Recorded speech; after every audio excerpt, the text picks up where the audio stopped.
तुमसे एक रिक्वेस्ट है, प्लीज आज जो हुआ उस बारे में कोई किसी से बात नहीं करेगा। हम आज अभी यहाँ से सब भूलकर घर जाएंगे, क्योंकि अगर ये बात बाहर गई तो सब बार बार मामा जी से इस बारे में पूछेंगे और मामा जी को बेवजह सबके सवालों के जवाब देने पड़ेंगे। और वैसे भी तो सब ठीक हो गया है। चांदनी ठीक कह रहे हैं, हम किसी को कुछ नहीं बताएंगे, मनोरमा कहते हैं। कुकू भाटिया सोनिया को फोन करते हैं। काम हो गया सोनिया, कल सुबह विक्रम जेल से बाहर होगा। थैंक यू अंकल, सोनिया कहते हैं। आज का दिन ये लड़की कभी नहीं भूलेगी।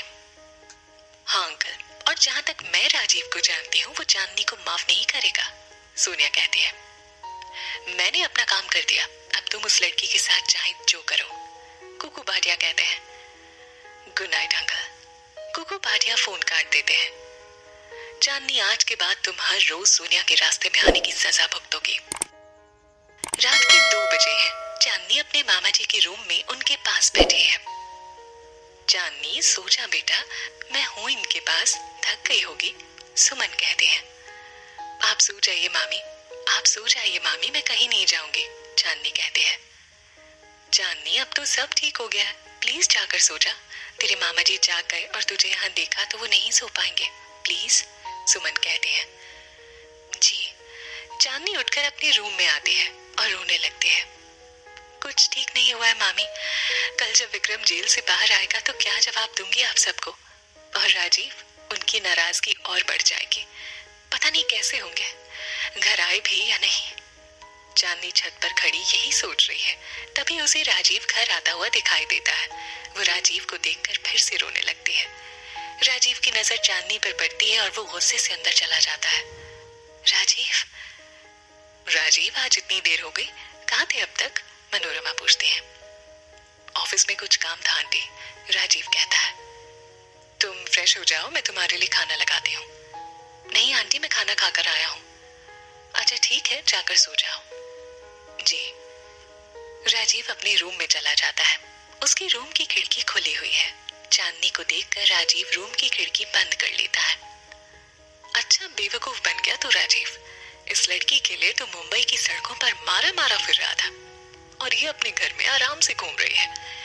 इसके लिए तो खुद को बदलने जा रहा था। आज के बाद ये कभी मत भूलना कि सच्चा प्यार सिर्फ किताबों में होता है, हकीकत में इनका कोई लेना देना नहीं होता।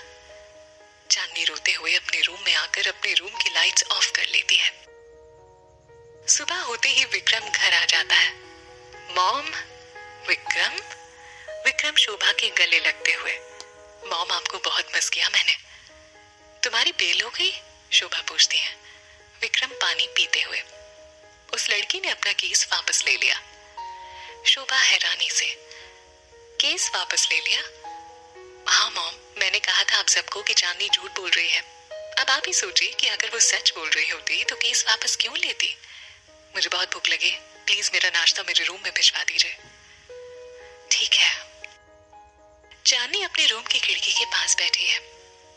अरे आज इतनी जल्दी उठ गई, अपने मामा जी की चिंता में सारी रात सोई नहीं, सुमन पूछती है। चांदनी सुमन के गले लगकर, आप दोनों तो मेरी दुनिया हो, आपके बिना मैं नहीं रह सकती।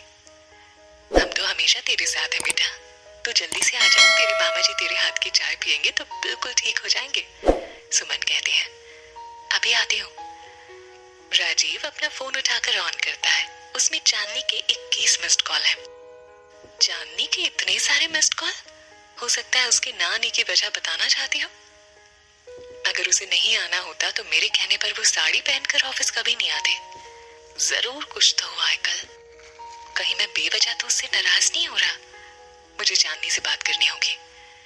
राजीव नीचे आता है। नाश्ता तैयार है राजीव, बिना नाश्ता किए मत जाना बेटा, मनोरमा कहती है। आंटी मैं ऑफिस में नाश्ता कर लूंगा। पुत्र, जब नाश्ता तैयार है तो तुम ऑफिस में क्यों करोगे, नाश्ता करके जाओ, सावित्री कहती है। ठीक है दादी। राजीव न्यूज़पेपर उठाकर पढ़ने लगता है। न्यूज़ देखकर वो शॉक्ड हो जाता है। चांदनी रेडी होकर नीचे आती है और अपने मामा जी के लिए चाय लेकर आती है। गुड मॉर्निंग मामा जी। गुड मॉर्निंग बेटा, सिन्हा कहते हैं। आपकी चाय। थैंक यू चांदनी। बेटा जरा मुझे न्यूज़पेपर तो ला दे। अभी लाई। चांदनी न्यूज़पेपर लेने हॉल में आती है। न्यूज़पेपर खोलकर देखते ही वो शॉक्ड हो जाती है।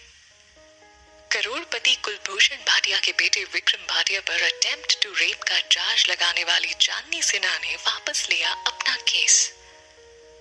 क्या हुआ? तेरे मामा जी कब से न्यूज़पेपर मांग रहे हैं, जाकर दे उन्हें, सुमन कहती है। मामी ये कल का न्यूज़पेपर है, मैं आज का देख कर लाती हूँ। चांदनी न्यूज़पेपर लेकर बाहर आ जाती है। हे भगवान, अब क्या करूं? सिन्हा खुद बाहर आ जाते हैं। चांदनी न्यूज़पेपर दे बेटा।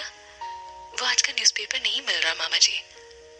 मिल नहीं रहा या आज का न्यूज़पेपर अपने मामा जी को दिखाना नहीं चाहती? राजीव कहता है। दिखाना नहीं चाहती? सुमन पूछती है।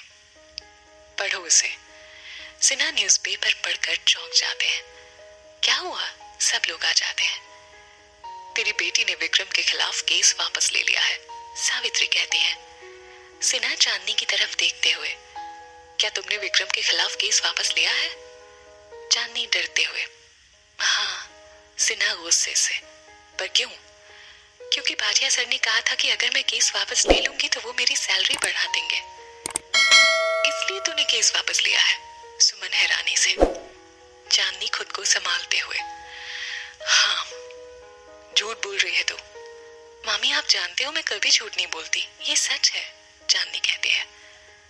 तेरी सैलरी बढ़ जाए इसीलिए तूने अपने स्वाभिमान का सौदा कर दिया, सावित्री पूछती है। प्लीज मामी, मैंने ऐसा कुछ नहीं किया है जिसके लिए आप सब मुझे ऐसे देख रहे हो। और दादी, जब आप मुझे मनूस कहते हो तब आपको मेरे स्वाभिमान की चिंता नहीं होती? सुमन चांदनी को थप्पड़ मारते हुए, ये क्या तरीका है बीजी से बात करने का? मैं जिंदगी में आगे बढ़ना चाहती हूँ मामी, मुझे नहीं लगता कि मैंने कुछ गलत किया है। कल दोपहर जब मैं विक्रम से मिली तो उन्होंने मुझसे माफी भी मांग ली थी, इसलिए मैंने केस वापस ले लिया। मुझे ऑफिस के लिए देर हो रही है, मैं चलती हूँ। चांदनी अपना बैग उठाकर जाने लगती है। और हाँ, मैंने जो भी कुछ कल किया मुझे उसका कोई अफसोस नहीं है, कोई अफसोस नहीं है। चांदनी चली जाती है। सिन्हा सोफे पर बैठ जाते हैं। राजीव गुस्से में चांदनी के पीछे जाता है। सुमन रोते हुए, आप टेंशन मत लीजिए, चांदनी को आप जानते हो ना, कभी कभी गुस्से में कुछ भी बोल देती है। चलिए आप आराम करिए। पर आज तक उसने ऐसा बर्ताव कभी नहीं किया, सिन्हा बोलते हैं। वो हमारी बेटी है, वो कभी कुछ गलत नहीं कर सकती। मेरा दिल कहता है जरूर बात कुछ और है। चांदनी बाहर आकर मन में, मुझे माफ कर दीजिएगा, सच नहीं बता सकती मैं आप सबको। अगर मैंने आपको कुछ भी बताया तो कुकू भाटिया नहीं, मैं अपनी वजह से आप दोनों को बेइज्जत होते नहीं देख सकती।